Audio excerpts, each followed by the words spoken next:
Prime, podcast for curious mind. Sekarang I feel like aku bangga banget gitu bisa ngelewatin itu karena aku bisa ngasih tahu orang kalau I bounce back from really really bad depression dan I'm very proud about that. Disko, diskusi psikologi. Hai Warriors, selamat datang kembali di podcast Disko, diskusi psikologi persembahan KBR bareng komunitas Into the Light Indonesia. Semoga Warriors baik-baik ya kabarnya. Kalau misalnya nih ada yang lagi ngerasa nggak baik-baik aja, semoga setelah dengerin episode kali ini jadi terinspirasi. Soalnya di episode kali ini aku, Mahari, mau mendengarkan kisahnya Syafa Ashrina Lubis atau yang biasa dikenal Syafa Lubis, seorang penyintas depresi yang sekarang aktif sebagai advokat kesehatan mental. Halo Syafa. Hai. Aduh, makasih banget ya hari ini mau sharing bareng Disko. Sama-sama, dengan senang hati, senang banget bisa sharing. Thank you Mahari, thank you KBR sudah diberikan kesempatan.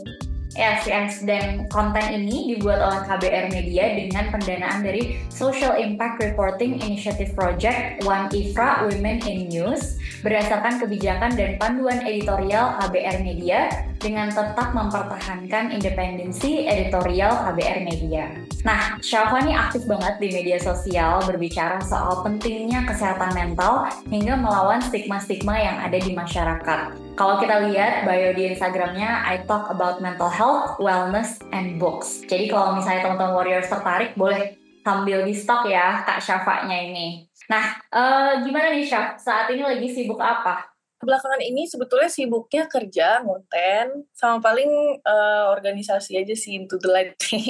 Oh, pas banget ya. Iya. Kalau boleh tahu sekarang Syafa kerjanya apa dan biasanya kontennya tentang apa sih?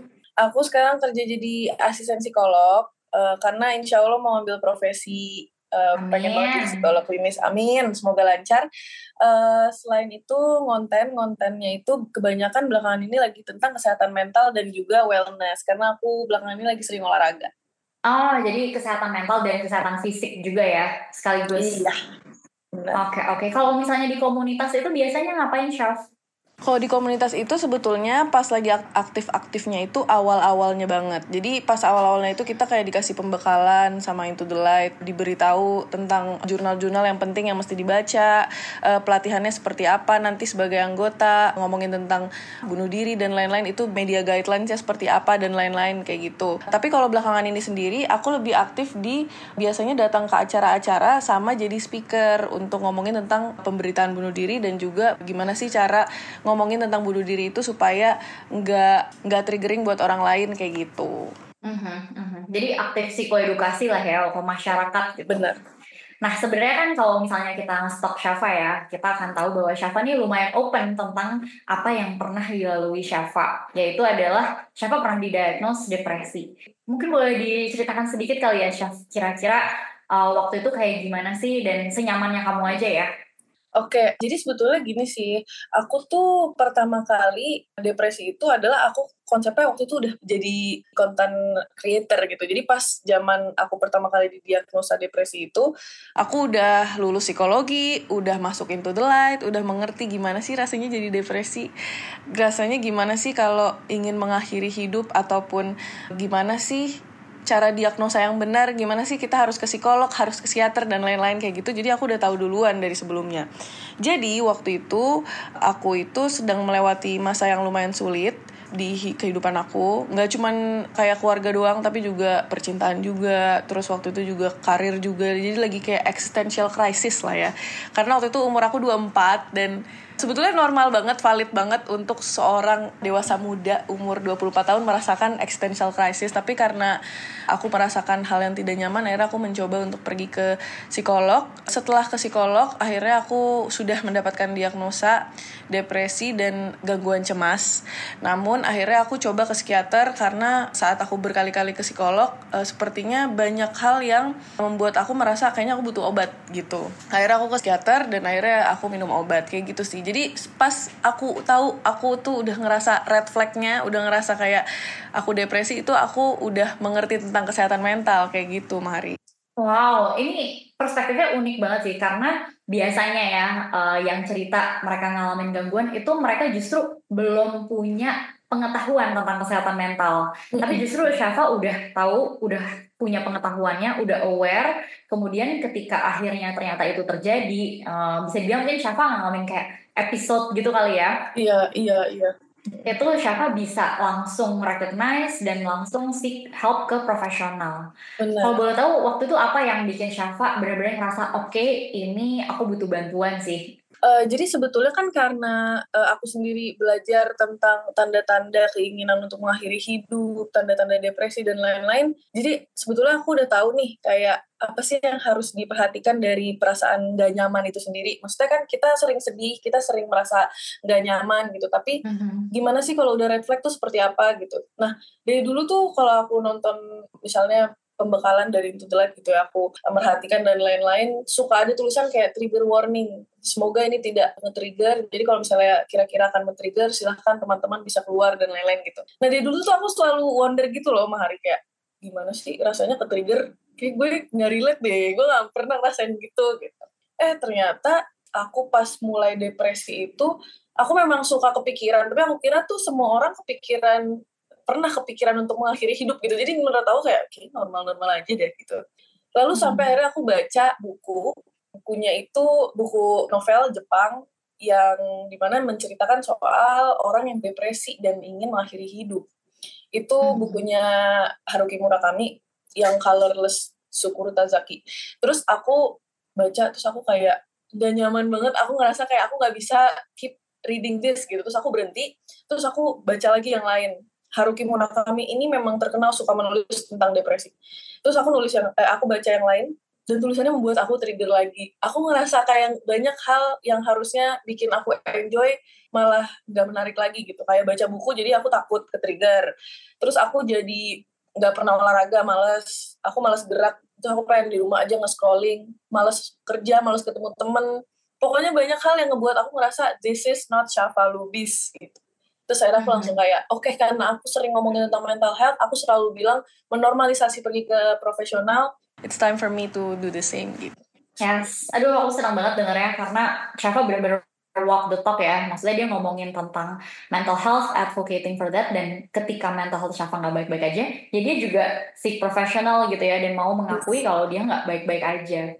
Buat teman-teman warriors yang dengerin, yang tadi Syafa jelasin sebenarnya adalah gejala utama dari depresi ya, kehilangan minat untuk kegiatan-kegiatan yang tadinya terasa menyenangkan buat kita. Jadi kalau misalnya ternyata teman-teman warriors ada yang merasakan kok kayaknya aku sekarang lagi kayak gitu ya.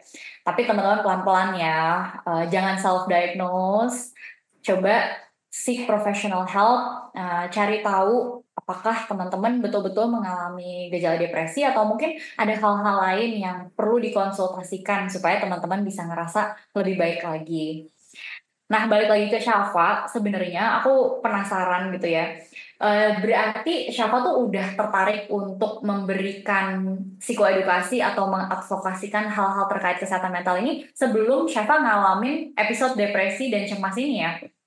Benar. Jadi aku tuh depresi ini sekitar 2022, lalu aku udah mulai ngomongin tentang psikologi itu kalau di Instagram story sering-seringnya dulu 2019, tapi benar-benar udah mulai ngomong di feed, masuk Into the Light, terus aku juga waktu itu masuk Abang None, pengen banget jadiin kesehatan mental adalah course aku buat jadi None Jakarta Selatan gitu ya, itu tahun 2020.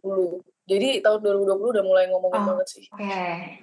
I see. Jadi udah cukup lama lah ya sebelumnya. Tapi Bener. setelah akhirnya mengalami sendiri gitu ya, first hand experience, akhirnya apakah itu mendorong Syafa untuk semakin mau mengadvokasikan atau gimana? Banget sih. Itu menurut aku bersyukur banget aku melewati masa-masa itu. Soalnya kayak masa-masa itu membuat aku jadi bisa bukan bereksperimen sih, tapi menjalani apa yang menurut orang-orang lain yang lagi depresi mungkin kayak gue nggak mungkin sembuh, gue nggak mungkin ini udah nggak mungkin nih, gue nggak bisa jalanin ini, gue mendingan ngakhiri hidup aja dan lain-lain. Tapi aku dari dulu selalu mikir kayak nggak, professionals itu ada untuk bantu kita. Kalau mereka ngasih tahu kita ngerjain PR, misalnya terapinya CBT atau apa, mesti minum obat ataupun mesti kayak gini-gini, journaling dan lain-lain, kerjain karena mereka sudah belajar lama untuk itu dan kita ikutin aja, kita jadi pasien yang obedient untuk diri kita sendiri, bukan untuk dokternya. Jadi akhirnya aku jalanin itu dan sekarang I feel like aku bangga banget gitu bisa ngelewatin itu karena aku bisa ngasih tahu orang kalau I bounce back from really really bad depression dan I'm very proud about that.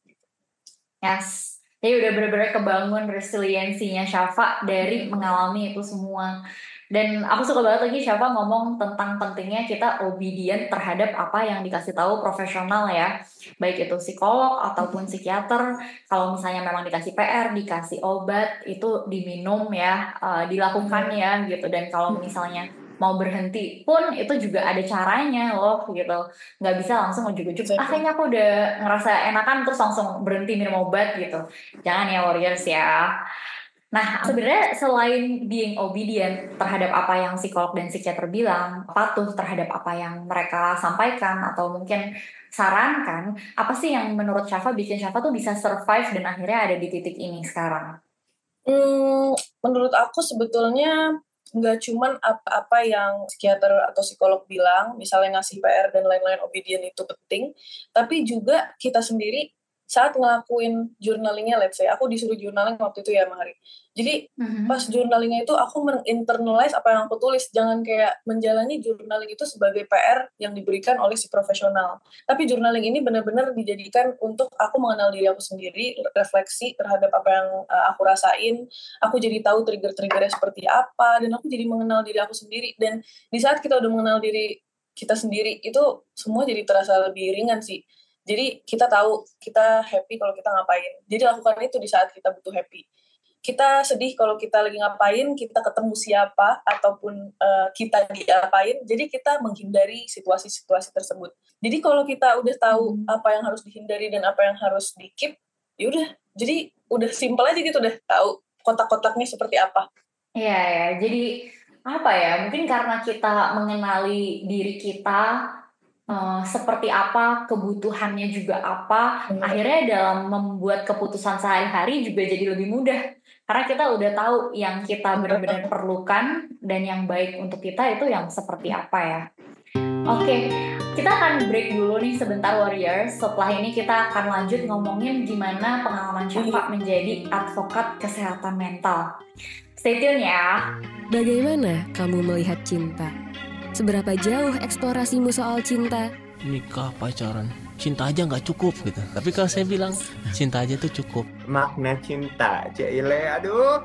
Pokoknya ketika bilang cinta itu gue cuma tahu kalau you fall in love with the person and the complete package of the person ya. Cinta itu bisa menyenangkan, tapi cinta itu kadang rumit. Tiap orang punya ragam cerita cintanya. Love Buzz membebaskan kamu mendefinisikan dan mengalaminya. Ekspektasi itu ada kayak banting-banting meja, banting-banting piring gitu. Tapi gue ngerasa if I feel it, I need to say it. Dengarkan Love Buzz di kbrprime.id.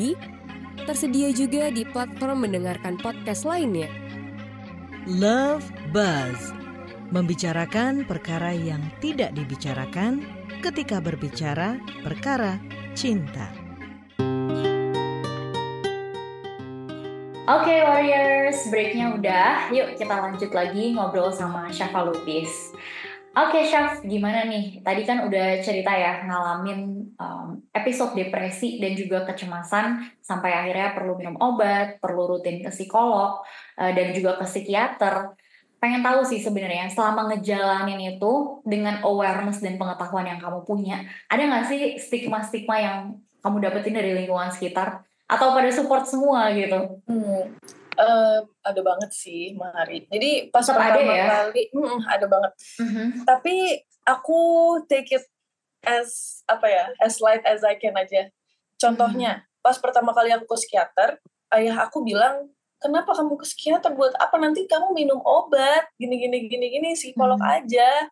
Tapi kan aku tahu, aku yang mengenal diriku sendiri, aku tahu simptomnya seperti apa, yang ngebuat aku ke psikiater tuh apa gitu. Jadi apa yang aku lakuin dari waktu itu adalah aku ingat banget nge-share kontennya Mas Jimmy Adrian ngomongin tentang gimana obat itu emang diperlukan untuk beberapa hal gitu. Jadi dianggap saja depresi, bipolar, skizofrenia, minum obat itu kayak orang darah tinggi minum obat, orang diabetes dikasih insulin. Kayak memang itu kebutuhannya pada saat itu gitu. Jadi waktu itu aku kasih konten itu ke ayahku, dan ayahku itu orangnya sangat-sangat open minded. Jadi pas aku kasih kayak gitu, ya semenjak itu dia langsung kayak, oh gitu ya, oke. Semenjak itu setiap 1 bulan when it's time for me to kontrol gitu ya, dia langsung ngomong, kamu nggak ke psikiater, kamu nggak ke dokter, kayak gitu. Jadi ada aja stigma, bahkan stigma dari keluarga sendiri gitu. Tapi kalau stigma dari luar ada banget, Mahari, kayak banyak orang yang bilang kayak, jadi lu depresi, padahal lu pengen jadi psikolog, padahal lu selalu ngomong di konten lo kalau lu pengen jadi psikolog, dan lu selalu ngomongin tentang ini, tapi lu depresi, gimana sih? Terus aku kayak, nah itu dia.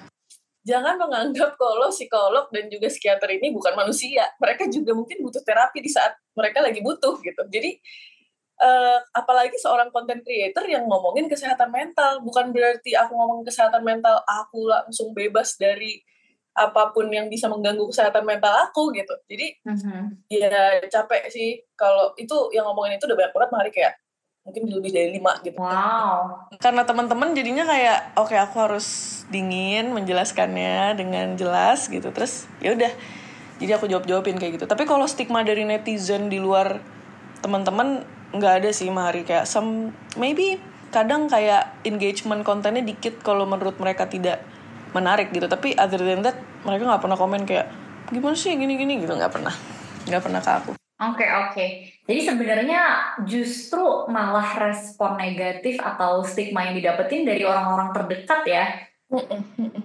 Untungnya banget ayahnya Syafa tuh open minded kayak tadi ya. Mau untuk dengerin, dan Syafanya juga proaktif untuk nyari psikoedukasi yang tepat gitu. Dari expert juga kayak dari Dr. Jenny yang adalah psikiater juga. Jadi ini salah satu contoh ya Warriors, kalau ternyata Warriors ngalamin stigma, yang bisa dilakukan emang edukasi.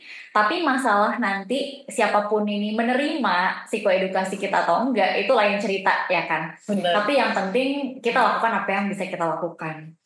Nah tadi tuh yang menurut aku sesuatu juga adalah bahwa ternyata beberapa teman-teman Syafa aja justru kayak mempertanyakan Syafa gitu ya. Kayak lo kan kamu advocate kesehatan mental, pengen jadi psikolog gitu. Seakan-akan Syafa adalah seseorang yang gak mungkin mengalami masalah kesehatan mental.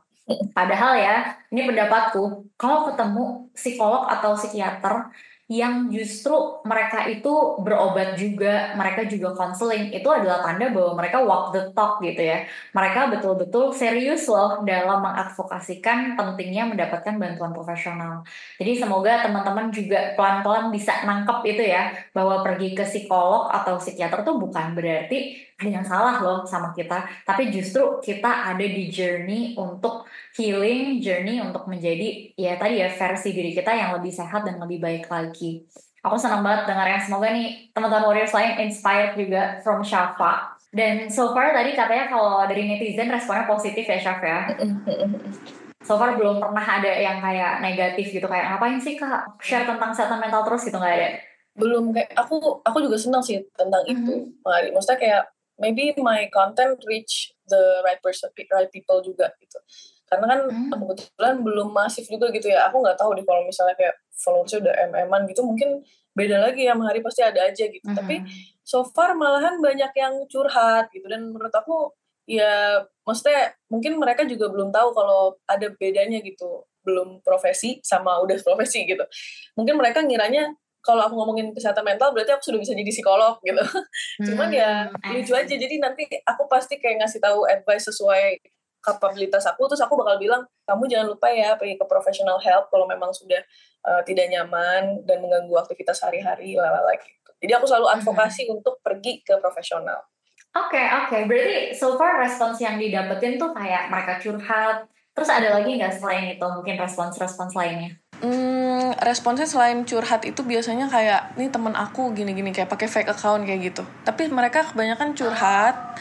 Kebanyakan curhat, habis itu mereka kadang intrigue to know more gitu. Kayak misalnya aku ngomongin tentang setting boundaries beberapa hari lalu, nanti mereka bilang kayak, Kak gimana ya kalau misalnya emang udah gak enakan banget gitu, udah satu keluarga aku gak enakan, jadi aku bingung cara set boundariesnya lalalala sama keluarga besar gini. Nah kalau kayak gitu juga aku kayak kadang bilang kayak mungkin aku gak paham sih karena aku tidak di situasi kamu, tapi kalau aku jadi kamu aku bakal kayak gini gitu. I see.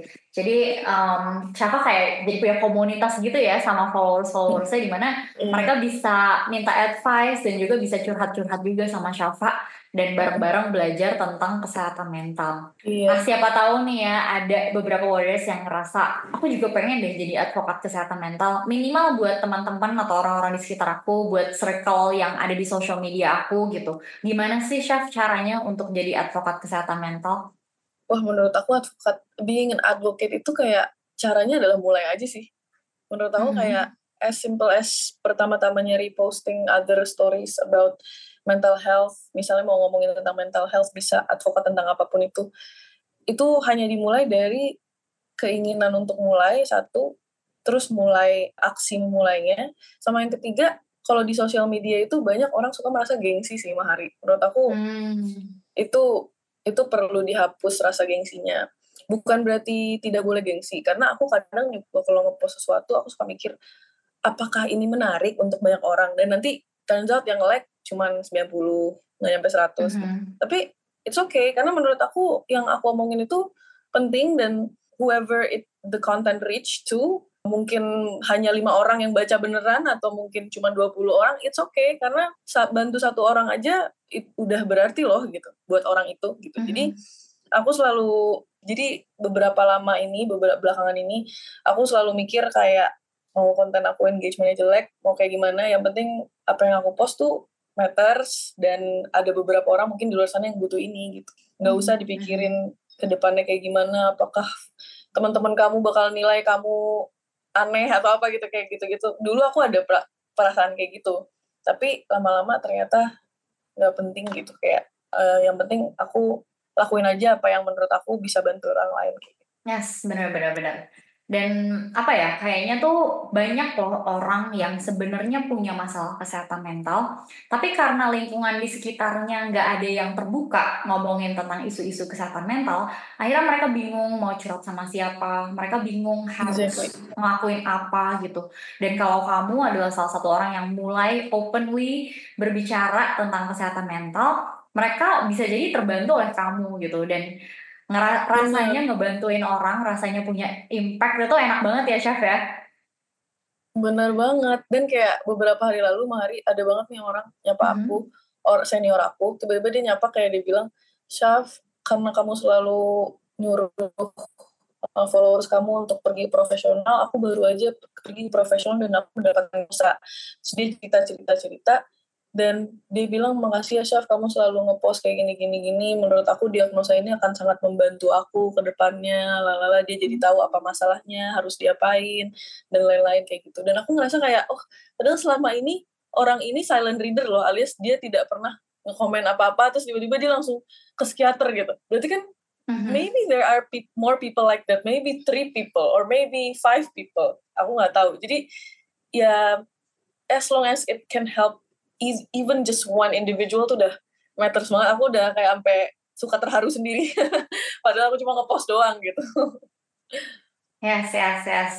Jadi you never know siapa yang membutuhkan, you never know siapa yang akan terbantu. Jadi mulai aja dulu, kalau udah ada panggilan atau dorongan untuk advokasi tentang kesehatan mental, silahkan lakukan, dan ingat sesuai kapabilitas juga gitu.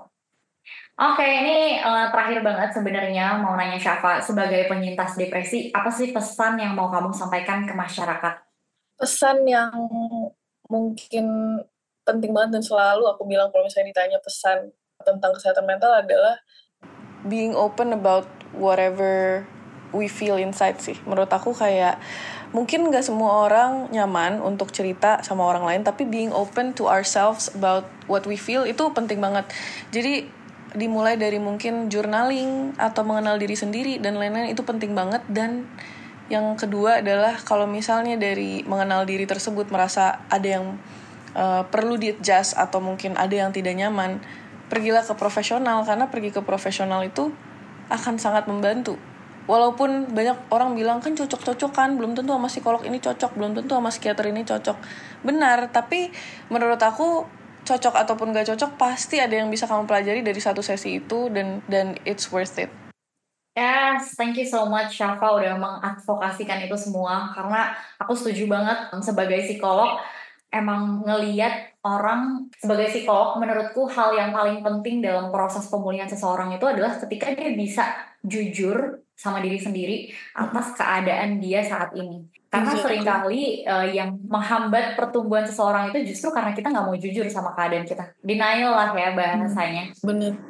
Bener banget. Jadi kalau ada teman-teman yang merasa mungkin membutuhkan bantuan, maybe this is your sign gitu ya, boleh langsung segera ke profesional.